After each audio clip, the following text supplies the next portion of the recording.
The exile symbolized. The word of the Lord came to me. Son of man, you are living among a rebellious people. They have eyes to see, but do not see, and ears to hear, but do not hear. For they are a rebellious people. Therefore, son of man, pack your belongings for exile. And in the daytime, as they watch, set out and go from where you are to another place. Perhaps they will understand, though they are rebellious people. During the daytime, while they watch, bring out your belongings packed for exile. Then in the evening, while they are watching, go out like those who go into exile. While they watch, dig through the wall and take your belongings out through it. Put them on your shoulder as they are watching and carry them out at dusk. Cover your face so you cannot see the land, for I have made you a sign to the Israelites. So I did as I was commanded. During the day I brought out my things packed for exile. Then in the evening I dug through the wall with my hands. I took my belongings out at dusk, carried them on my shoulders while they watched. In the morning the word of the Lord came to me. Son of man, did not the Israelites, that rebellious people, ask you, what are you doing? Say to them, this is what the sovereign Lord says. This prophecy concerns the prince in Jerusalem and all the Israelites who are there. Say to them, I am assigned to you. As I have done, so it will be done to them. They will go into exile as captives. The prince among them will put his things on his shoulder at dusk and leave. A hole will be dug in the wall for him to go through. He will cover his face so he cannot see the land. I will spread my net for him, and he will be caught in my snare. I will bring him to Babylonia, the land of the Chaldeans, but he will not see it, and there he will die. I will scatter to the winds all those around him, his staff and all his troops, and I will pursue them with drawn sword. They will know that I am the Lord when I disperse them among the nations and scatter them through the countries. But I will spare a few of them from the sword, famine, and plague, so that in the nations where they go, they may acknowledge all their detestable practices. Then they will know that I am the Lord. The word of the Lord came to me. Son of man, tremble as you eat your food, and shudder in fear. As you drink your water, say to the people of the land, this is what the sovereign Lord says about those living in Jerusalem and in the land of Israel.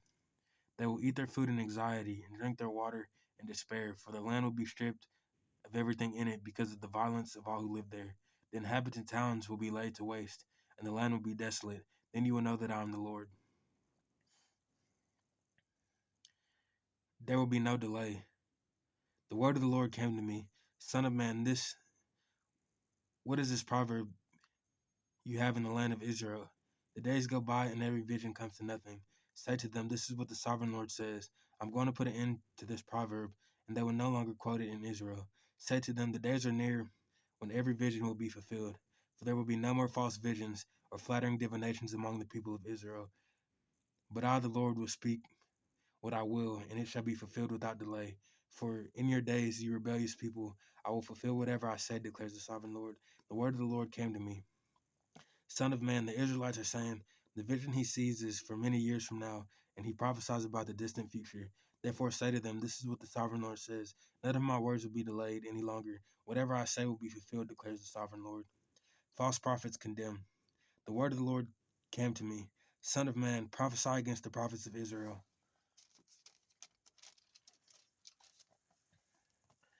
who are now prophesying. Say to those who prophesy out of their own imagination, hear the word of the Lord. This is what the sovereign Lord says.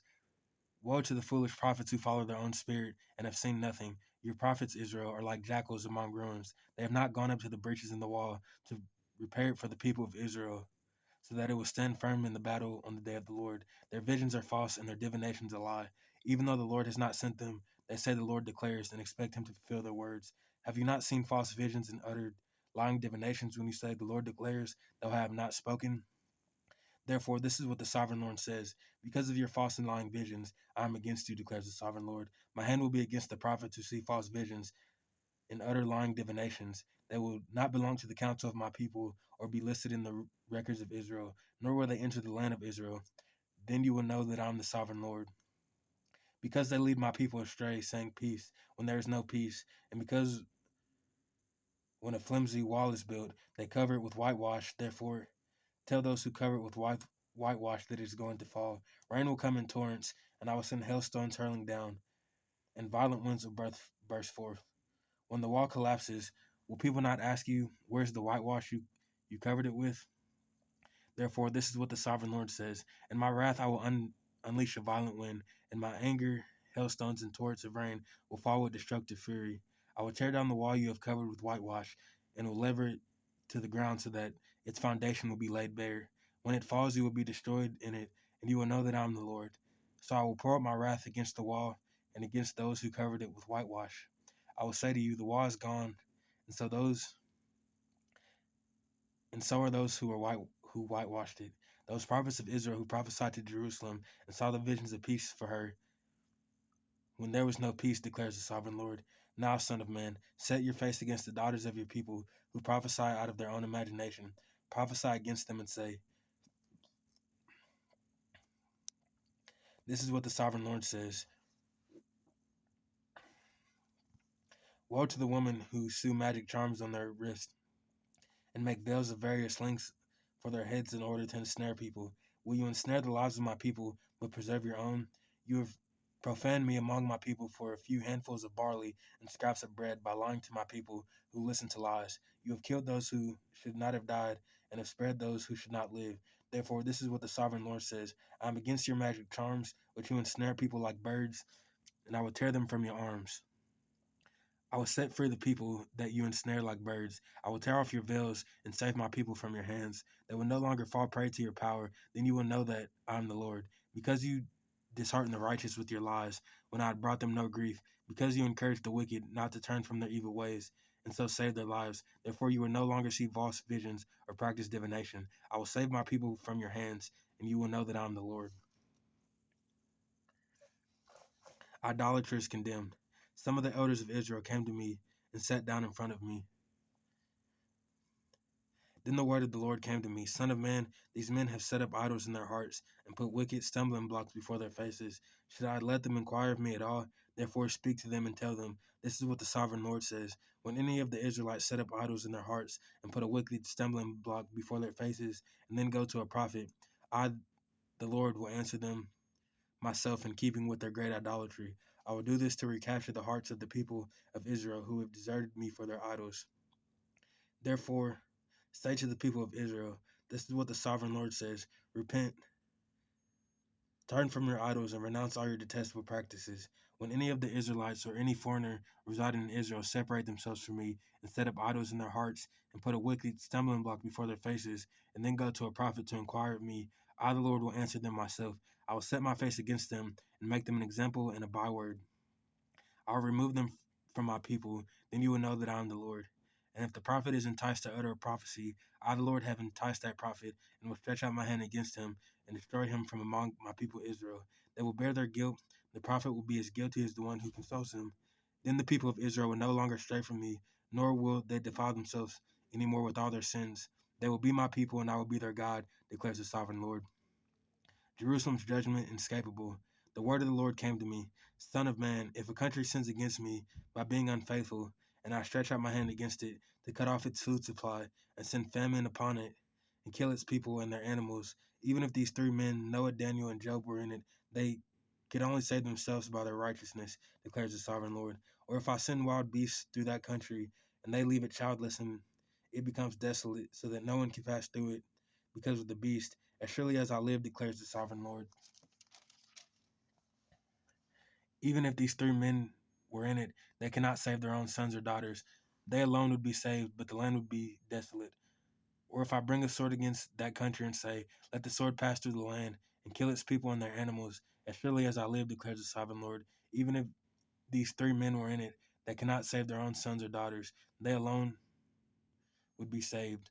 Or if I send a plague into that land and pour out my wrath on it, through bloodshed, killing its people and their animals. As surely as I live, declares the sovereign Lord, even if Noah, Daniel, and Job were in it, they could save neither son nor daughter. They would save only themselves by their righteousness.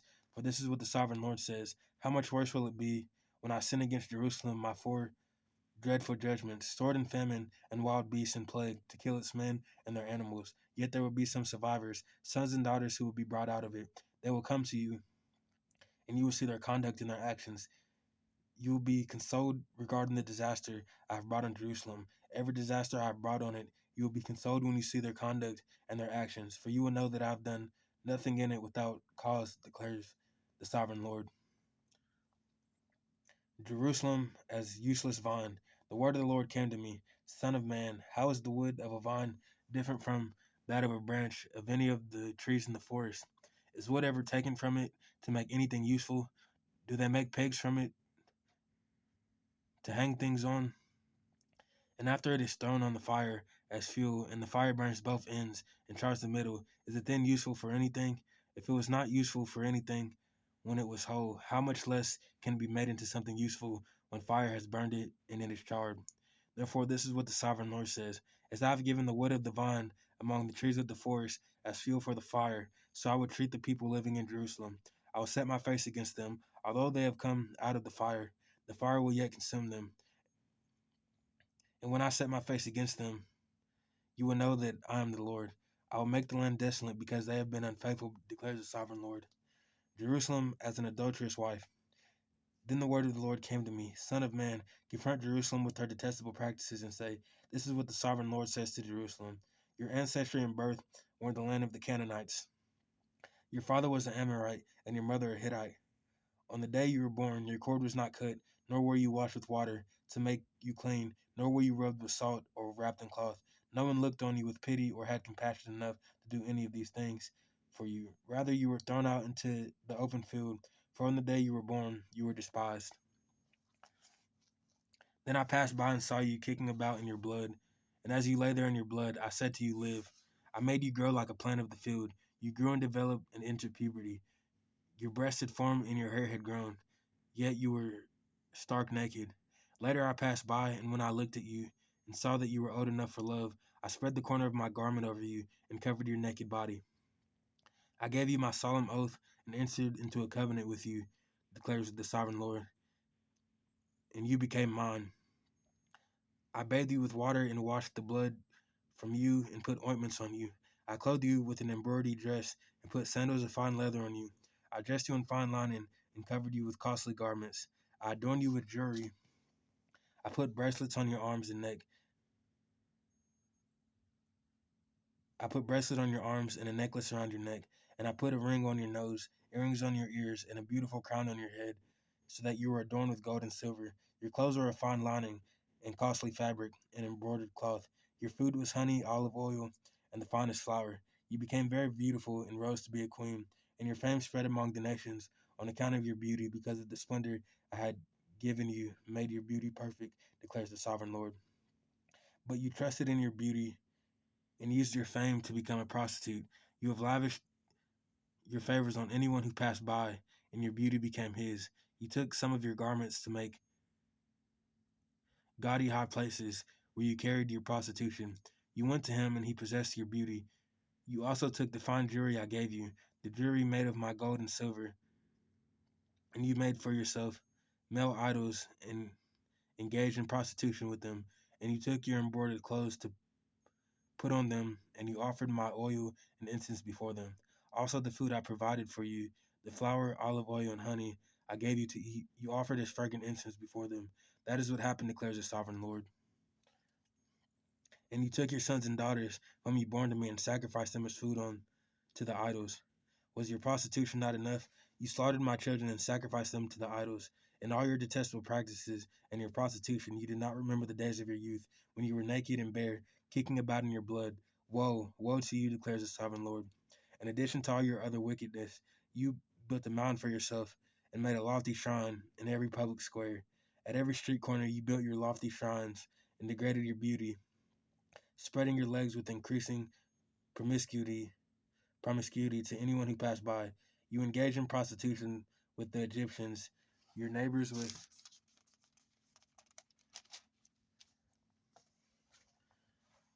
large genitals, and aroused my anger with your increasing promiscuity. So I stretched out my hand against you and reduced your territory. I gave you over to the greed of your enemies, the daughters of the Philistines, who were shocked by your lewd conduct. You engaged in prostitution with the Assyrians too, because you were insatiable, and even after that you were still not satisfied. Then you increased your promiscuity to include Babylonia, a land of merchants, but even with this you were not satisfied. I am filled with fury against you, declares the sovereign Lord. When you do all these things, acting like a brazen prostitute, when you built your mounds at every street corner and made your lofty shrines in every public square. You were unlike a prostitute because you scorn payment. You adulterous wife, you prefer strangers to your own husband. All prostitutes receive gifts, but you give gifts to all your lovers, bribing them to come to you from everywhere for your illicit favors. So in your prostitution, you are the opposite of others. No one runs after you for favors. You are the very opposite. For you give payment, and none is given to you. Therefore, you prostitute, hear the word of the Lord. This is what the sovereign Lord says: because you have poured out your lust and exposed your naked body and your promiscuity with your lovers, and because of all your detestable idols, and because you gave them your children's blood, therefore I am going to gather all your lovers, with whom you found pleasure, those you loved as well as those you hated. I will gather them against you from all around and will strip you in front of them. They will see you stark naked. I will sentence you to the punishment of women who commit adultery and who shed blood. I will bring on you the vengeance of my wrath and jealous anger. Then I will deliver you into the land, into the hands of your lovers, and they will tear down your mound and destroy your lofty shrines. They will strip you of your clothes and take your fine jewelry and leave you stark naked. They will bring a mob against you who will stone and hack you to pieces with their swords. They will burn down their houses and inflict punishment on you in the sight of many women. I will put a stop to your prostitution, and you will no longer pay your lovers. Then my wrath against you will subside, and my jealous anger will turn away from you. I will be calm and no longer angry. Because you did not remember the days of your youth, but enraged me with all these things, I will surely bring down on your head what you have done, declares the sovereign Lord. Did you not add lewdness to all your other detestable practices? Everyone who quotes proverbs will quote this proverb about you: like mother, like daughter. You are a true daughter of your mother, who despised her husband and her children. And you are a true sister of your sisters, who despised their husbands and their children. Your mother was a Hittite, and your father an Amorite. Your older sister was Samaria, who lived to the north of you with her daughters, and your younger sister, who lived to the south of you with her daughters, was Sodom. You not only followed their ways and copied their detestable practices, but in all your ways you soon became more detestable than they. As surely as I live, declares the sovereign Lord, your sister Sodom and her daughters never did what you and your daughters have done. Now this was the sin of your sister Sodom. She and her daughters were arrogant. They overfed and unconcerned. They did not help the poor and needy. They were haughty and did detestable things before me. Therefore I did away with them, as you have seen. Samaria did not commit half the sins you did, and you have done more detestable things than they, and have made your sisters seem righteous by all the things you have done. Bear your disgrace, for you have furnished some justification for your sisters, because your sins were more vile than theirs. They appear more righteous than you. So then be ashamed and bear your disgrace, for you have made your sister appear righteous. However, I will restore the fortunes of Sodom and her daughters, and of Samaria and her daughters, and your fortunes along with them, so that you may bear your disgrace and be ashamed of all you have done and given them comfort. And your sisters, Sodom with her daughters, and Samaria with her daughters, will return to what they were before, and you and your daughters will return to what you were before. You will not even mention your sister Sodom in the days of your pride, before your wickedness was uncovered. Even so, you are now scorned by the daughters of Edom, and all her neighbors, and the daughters of the Philistines. All those around you who despise you, you will bear the consequences of your lewdness and your detestable practices, declares the Lord. This is what the sovereign Lord says: I will deal with you as you deserve, because you have despised my oath by breaking the covenant. Yet I remember the covenant I made with you in the days of your youth, and I will establish an everlasting covenant with you.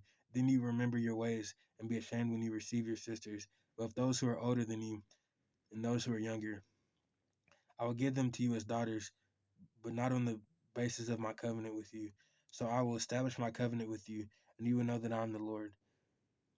Then when I make atonement for you, for all you have done, you will remember and be ashamed, and never again open your mouth because of your humiliation, declares the sovereign Lord.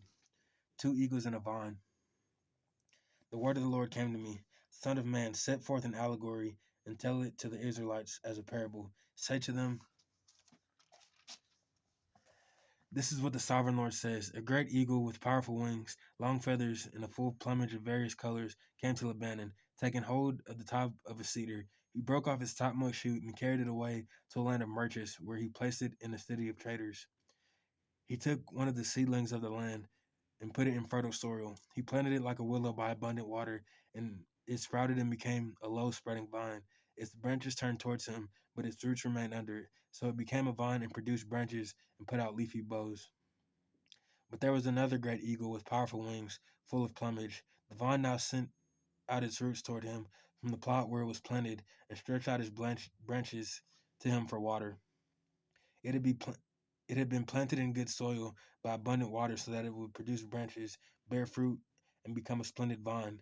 Say to them, this is what the sovereign Lord says. Will it thrive? Will it not be uprooted and stripped of its fruit so that it withers? All its new growth will wither. It will not take a strong arm or many people to pull it up by the roots.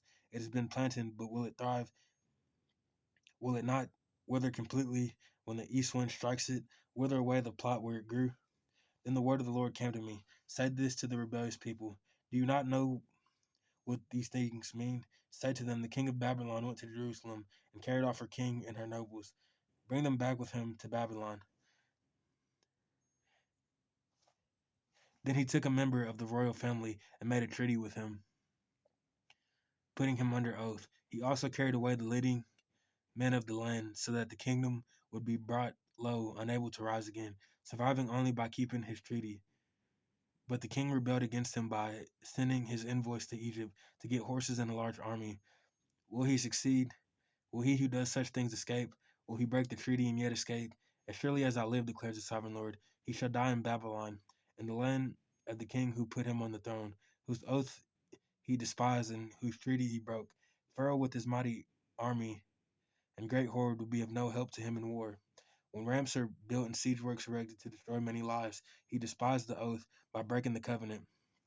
Because he has given his hand in pledge and yet did all these things, he shall not escape. Therefore, this is what the sovereign Lord says. As surely as I live, I will repay him for despising my oath and breaking my covenant. I will spread out my net for him, and he will be caught in my snare. I will bring him to Babylon and execute judgment on him there because he was unfaithful to me. All his choice troops will fall by the sword, and the survivors will be scattered to the winds. Then you will know that I, the Lord, have spoken. This is what the sovereign Lord says. I myself will take a shoot from every top of a cedar plant, from the very top of a cedar, and plant it. I will break off a tender spring from its topmost shoots and plant it on a high and lofty mountain. On the mountain heights of Israel, I will plant it. I will produce branches and bear fruit and become a splendid cedar. Birds of every kind will nest in it. They will find shelter in the shade of its branches. All the trees of the forest will know that I, the Lord, will bring down the tall tree and make the low tree go tall. I dry up the green and make the dry tree flourish. I, the Lord, have spoken, and I will do it. The one who sins will die. The word of the Lord came to me. What do you people mean by quoting this proverb about the land of Israel? The parents eat sour grapes, and the children's teeth are set on edge. As surely as I live, declares the sovereign Lord, you will no longer quote this proverb in Israel. For everyone belongs to me, the parent as well as the child. Both alike belong to me. The one who sins is the one who will die. Suppose there is a righteous man who does what is just and right. He does not eat at the mountain shrines or look at idols of Israel. He does not defile his neighbor's wife or have sexual relations with a woman during her period. He does not oppress anyone, but returns what he took in pledge for a loan. He does not commit robbery, but gives his food to the hungry, and provokes his clothing for the naked. He does not lend to them at interest, or take a profit from them. He withholds his hand from doing wrong, and judges fairly between two parties. He follows my decrees, and faithfully keeps my laws. That man is righteous, he will surely live, declares the sovereign Lord. Suppose he has a violent son, who sheds blood or does any of these other things, though the father has done none of them. He eats at the mountain shrines, he defiles his neighbor's wife, he oppresses the poor and needy, he commits robbery, he does not return what he took in pledge. He looks to the idols. He does detestable things. He lends at interest and takes a profit.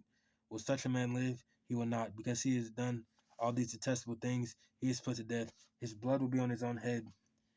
But suppose this son has a son who sees all the sins his father commits and though he sees them, he does not do such things.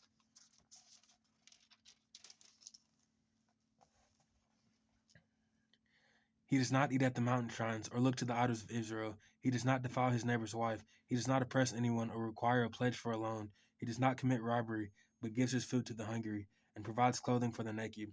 He withholds his hand from mistreating the poor and takes no interest or profit from them. He keeps my laws and follows my decrees. He will not die for his father's sin. He will surely live, but his father will die for his own sin, because he practiced extortion, robbed his brother, and did what was wrong among his people. Yet you ask, why does the son not share the guilt of his father? Since the son has done what is just and right, and has been careful to keep all my decrees, he will surely live. The one who sins is the one who will die. The child will not share the guilt of the parent, nor the parent share the guilt of the child. The righteousness of the righteous will be credited to them, and the wickedness of the wicked will be charged against them. But if a wicked person turns away from all the sins they have committed, and keeps all my decrees, and does what is just and right, that person will surely live, they will not die. None of the offenses they have committed will be remembered against them, because of the righteous things they have done. They will live. Do I take any pleasure in the death of the wicked? Declares the sovereign Lord. Rather, I am not pleased when they rather I am not pleased when they turn from their ways and live. But if a righteous person turns from their righteousness and commits sin and does the same detestable things the wicked person does, will they live? None of the righteous things that person done will be remembered, because of the unfaithfulness they are guilty of, and because of the sins they have committed, they will die. Yet you say, the way of the Lord is not just. Hear you Israelites, is my way unjust? Is it not your ways that are unjust? If a righteous person turns from their righteousness and commits a sin, they will die for it. Because of the sin they have committed, they will die. But if a wicked person turns away from the wickedness they have committed and does what is just and right, they will save their life. Because they considered all the offenses they committed and turned away from them, that person will surely live. They will not die. Yet the Israelites say, the way of the Lord is not just. Are my ways unjust, people of Israel?